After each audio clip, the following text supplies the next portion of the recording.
예, 여러분 안녕하십니까? 산림기술사 공부 모임입니다.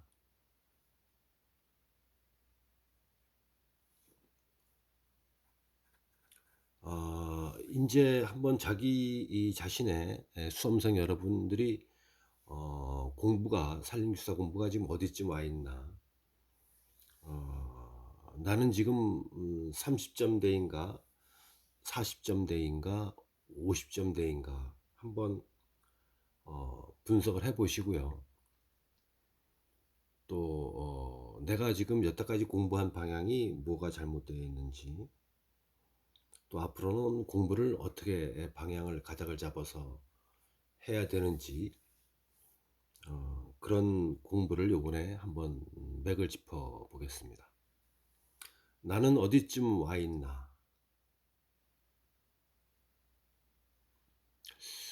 요번 시간에는 용어 점수가 안 나오는 수험생, 용어 점수가 안 나오는 수험생에 대해서 왜 그러는지 어떻게 해결해야 되는지 한번 말씀을 드려 보겠습니다.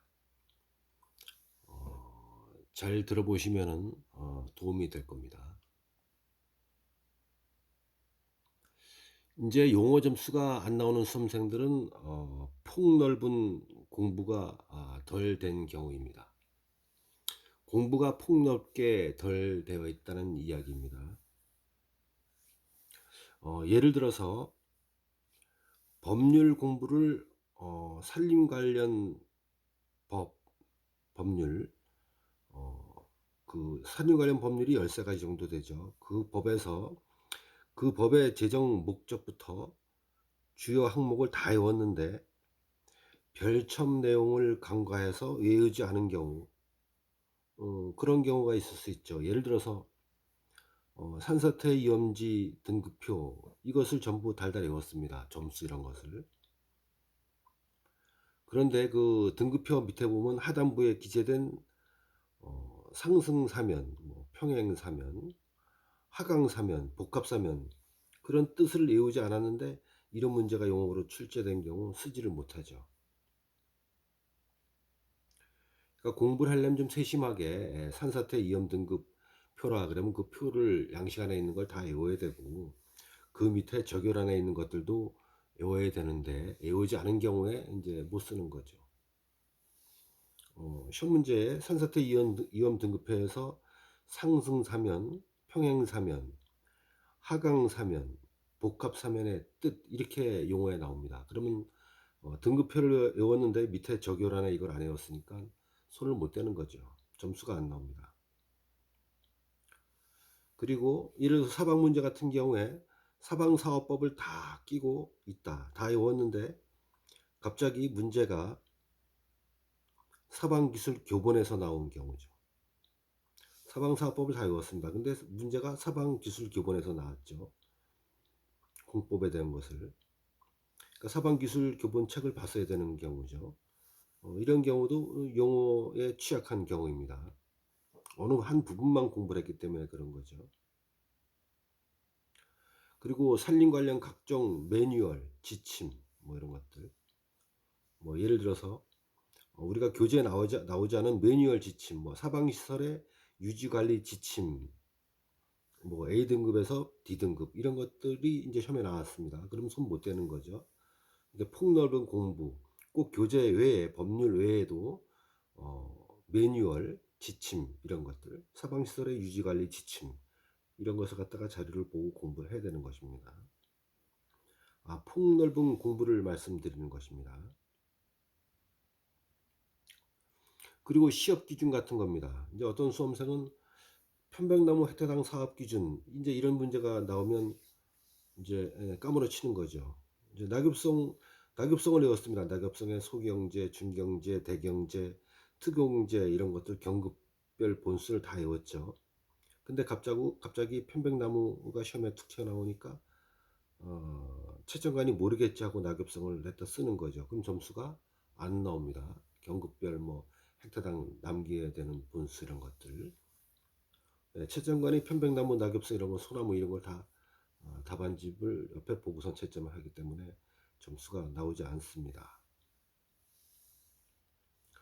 그러니까 우리가 공부를 할 때는 항상 내가 이 공부하면은 이렇게 응용해서 시험에 나오겠지. 내가 또 이렇게 낙엽성을 백두담 시험 기준에 외웠는데 편백나무가 나면 어떡하지 하고 편백나무도 공부를 해야 되고 소나무도 공부를 해야 되고 이렇게 폭넓게 공부를 다 해야 되는 것이죠. 또 병해충 같은 경우에도 그렇죠. 우리가 소나무 재선충이 시험에 자주 나오니까 소나무 재선충 특별법 이걸 달달이 외웠습니다.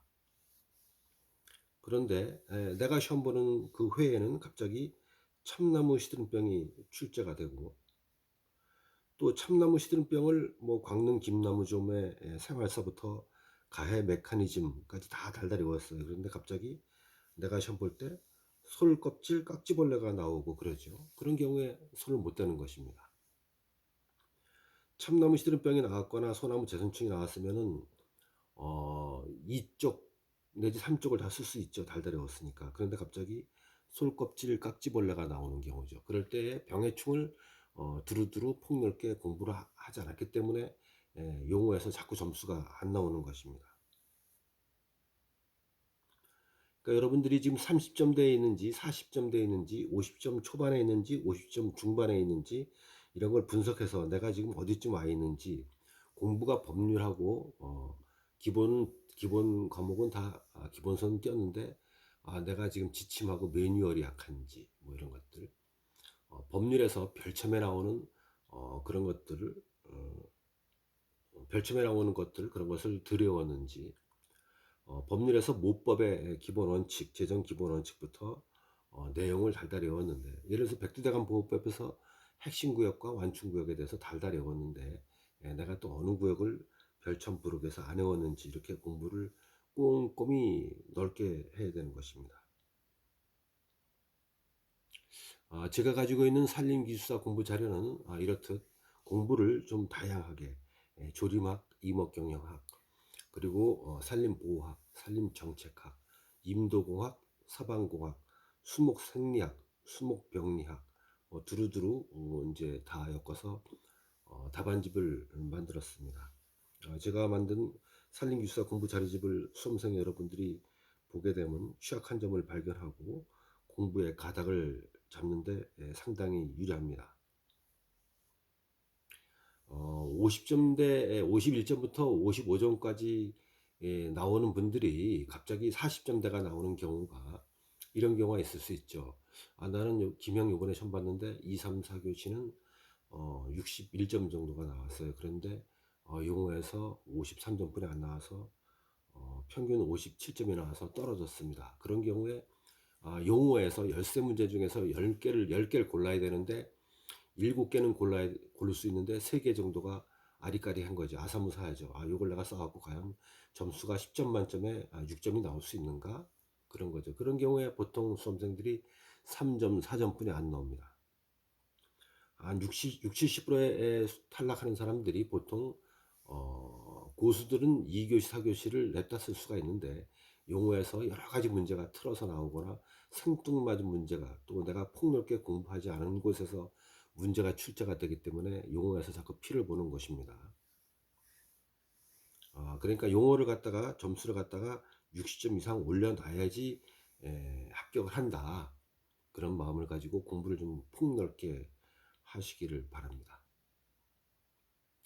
이제 내가 뭐 4번 시험 봤다, 6번 봤다, 심지어 9번, 10번 봤다 이런 분들이 계속 50점에 갔다가 갑자기 40점대도 가고 그런 이유가 공부의 폭이 넓지 않고 공부를 갖다가 너무 기출에 의존하고 다양하게 세부적으로 지침, 매뉴얼, 뭐 그런 기준 뭐 이런 것들을 갖다가 또 산림청에 나오는 홈페이지에 나오는 것들 환경 친화적인 종묘 뭐 이런 것들 제1차 산림기본계획 2차 3차 4차 5차 이런 것들을 다 미션 및 이런 것들을 비전 이런 것들을 다 달달이 외워야지 용어에서 점수를 60점 이상 맞을 수가 있는 것입니다. 이번 시간에는 공부를 갖다가 폭넓게 해서 용어 점수가 안 나오는 수험생들은 어떻게 공부의 가닥을 잡아야 되는지에 대해서 말씀을 드렸습니다. 도움이 되시길 바라고 다음 시간에는 논술 점수가 안 나오는 수험생에 대해서 말씀을 한번 드려보겠습니다. 감사합니다.